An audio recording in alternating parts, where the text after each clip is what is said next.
इतने दिनों से जिस दिन की चर्चा हो रही थी वो दिन आ ही गया।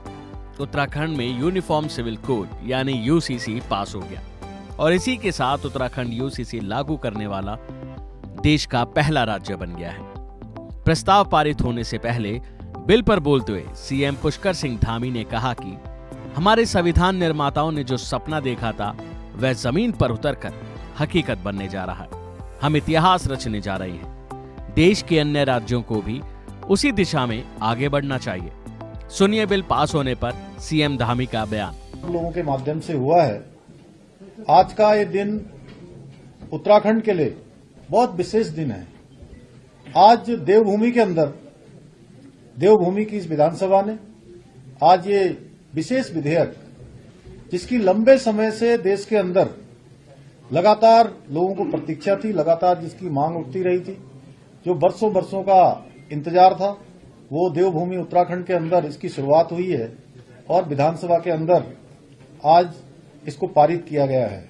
इसके लिए मैं उत्तराखंड विधानसभा के सभी सदस्यों का, सभी अपने सहयोगियों का धन्यवाद करता हूं और विशेष रूप से उत्तराखंड की देवतुल्य जनता का धन्यवाद करना चाहता हूं कि उनके कारण से ही, उनके आशीर्वाद से ही, उनके समर्थन से ही और उन्होंने जो हमको सरकार में आने का मौका दिया, उसके कारण से ही आज हम ये कानून बना पाए। समान नागरिक संहिता का जो एक्ट है, जो विधेयक है, उसको हम पारित कर पाए।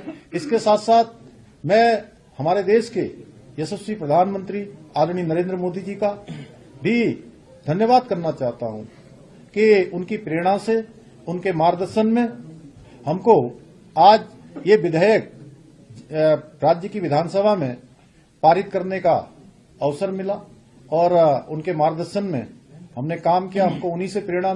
एक तरह से समानता का कानून है, सबको एक रूपता का कानून है, सबकी एकता का कानून है, सबका समान अधिकार का कानून है।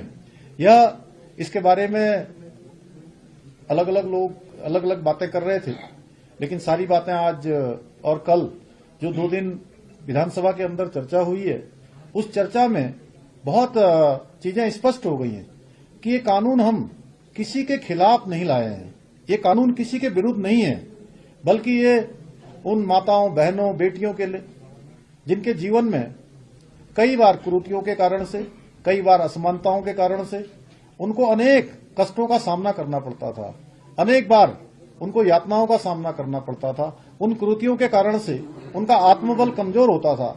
उनके आत्मबल को मजबूत करने का काम, उनको उत्थान की ओर ले जाने का काम, उनकी सर्वांगीण उन्नति के लिए ये कानून हमने बनाया है। ये सब बच्चों के भी हित में है, मातृशक्ति के भी हित में। बहरहाल देखने वाली बात होगी, क्योंकि जब से यूसीसी को लेकर चर्चा चल रही थी तब से चारों ओर से इसको लेकर बयान भी सामने आ रहे थे और अब जब ये बिल पास हो गया है तो इस पर कैसे बयान सामने आते हैं। अभी के लिए फिलहाल इतना ही। खबरों में बने रहने के लिए देखते रहिए वन इंडिया हिंदी।